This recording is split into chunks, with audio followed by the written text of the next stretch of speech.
gitna ng matinding init ng panahon, ramdam natin na mas madalas na paggamit ng kuryente sa ating mga tahanan. Kaya naman sa pamamagitan ng One Project ng Department of Energy, hinihikayat ang lahat na magtipid at gamitin ng wasto ang enerhiya. Panoorin natin to. Sa loob lamang ng 60 minuto o katumbas ng isang oras, marami na tayong pwedeng gawin.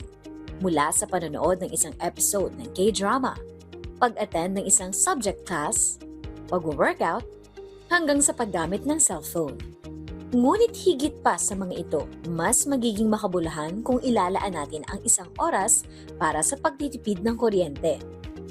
Sa oras natin sa efficiency o One campaign ng Department of Energy, hinihikayat ang publiko na patayin ang mga ilaw at appliances na hindi ginagamit tuwing Sabado mula alas 8 hanggang alas 9 ng gabi.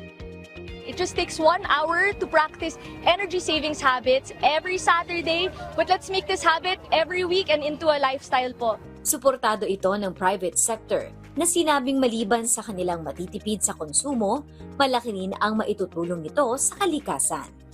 Definitely nationwide reach yan. All of our malls will be participating from Luzon to Mindanao. We computed that initially, but more than 6,000 kilowatt hour for the 1 hour light switch off for the non-essential lights. Ngayon, more than 70% of our malls nationwide covered na ng solar project.